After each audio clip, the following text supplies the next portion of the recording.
We need a name.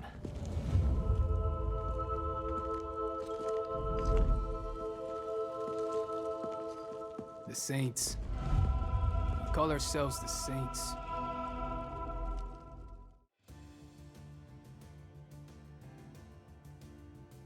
Myself, like many others, whilst eagerly awaiting the release of Grand Theft Auto 6, are looking for something to fill a void until that day.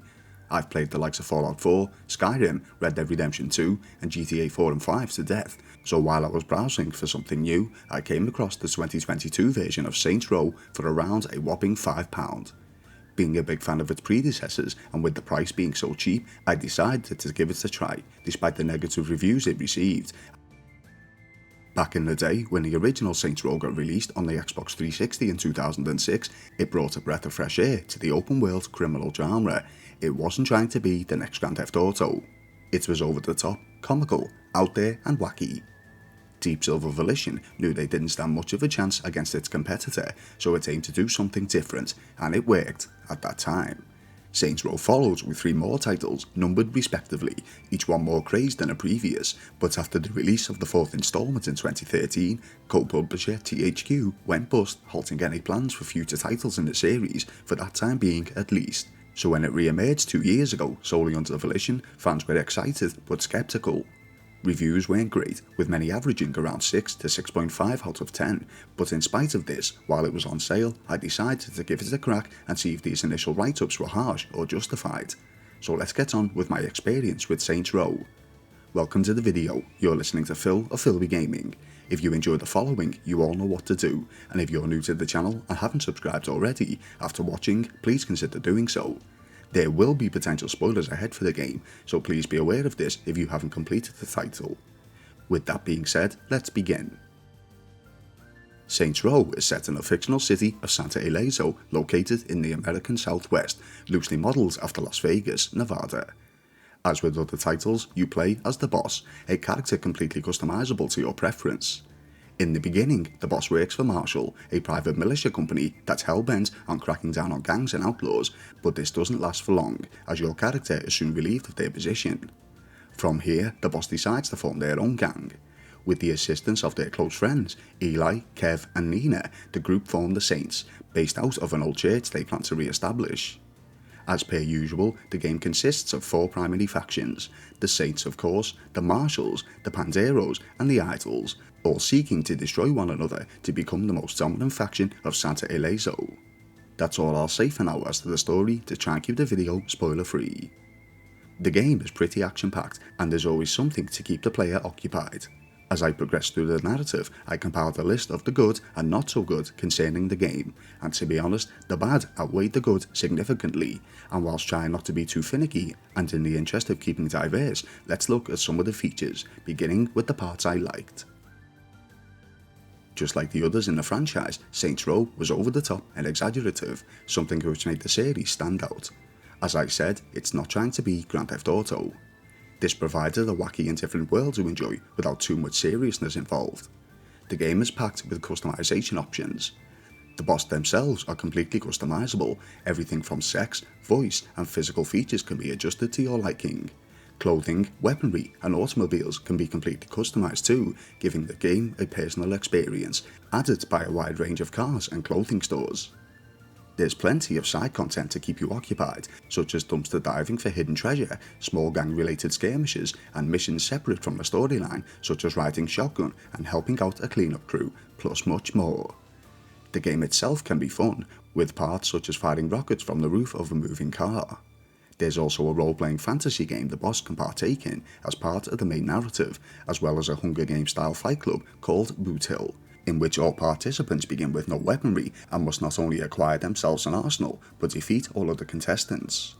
The boss can also take photographs of landmarks and such, with these either unlocking fast travel points or adding decor to the church. You can also call upon your friends to assist you in battle, or simply deliver a desired car to your location instantly, making travel much easier. Whilst riding out with friends, their individual stat increases, granting them access to more powerful weapons when fighting alongside you. Aside from the gameplay, we also have the music radio stations, which provide a wide array of genres, setting the tone to your liking. country, hip-hop and heavy metal among others, with some top artists performing such as DMX and Busta Rhymes. Plus, through the boss's phone, the player can enable a wide variety of cheats altering your gameplay. A positive thing about this is that Saints Row differentiates between the cheats that won't affect your achievements and those that will. There are other good points of the title, but nothing really to write home about, so let's look at the not so good aspects of Saints Row that I came across. Let's begin with the story itself. It's short. I completed this in around 9 to 10 hours. The narrative feels somewhat bland. It feels as if Saints Row wanted to focus more on the wackier side of things in lieu of giving us a good tale to follow, instead of both. It filled the moments in between the story with, in my opinion, some ridiculous content. For example, this unnecessary scene where the boss is trying to toast a waffle.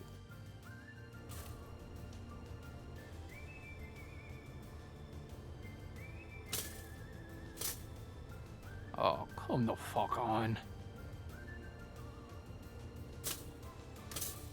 God damn it.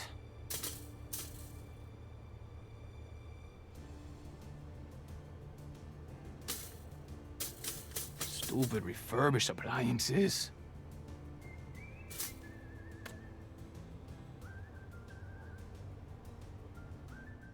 It just draws out the story as if they were unable to fill content.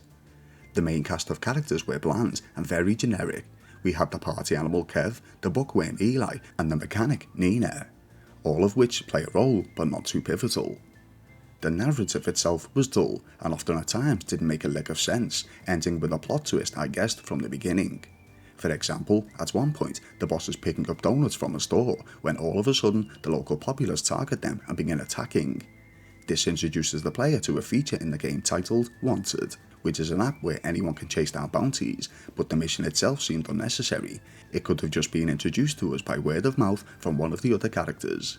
This adds to me feeling that the game was simply filling content instead of focusing on a story. Also, at the same donut store, I was tasked with writing a bad online review as a side quest on the business, which for whatever reason sparked a gang battle between the Saints and the Idols. It just didn't make sense.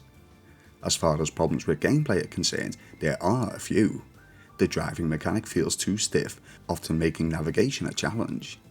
There is an ability to drift your car, but it takes a good few goes to get used to, and if you accidentally clip the vehicle of a cop car or opposing gang member, you found yourself immediately under threat. There are other vehicles in the game aside from automobiles, such as a tank, a helicopter and a fighter jet, but often these were difficult to control, and the firing options seem limited. Also, where most titles will give you on-screen controls when you first boot up the game, this was once again limited. I found myself pulling drive-bys by mistake when attempting handbrake turns, and would keep reverting to the in-game manual for direction. There's also a wingsuit available with jump spots, but this adds to nothing more than travel.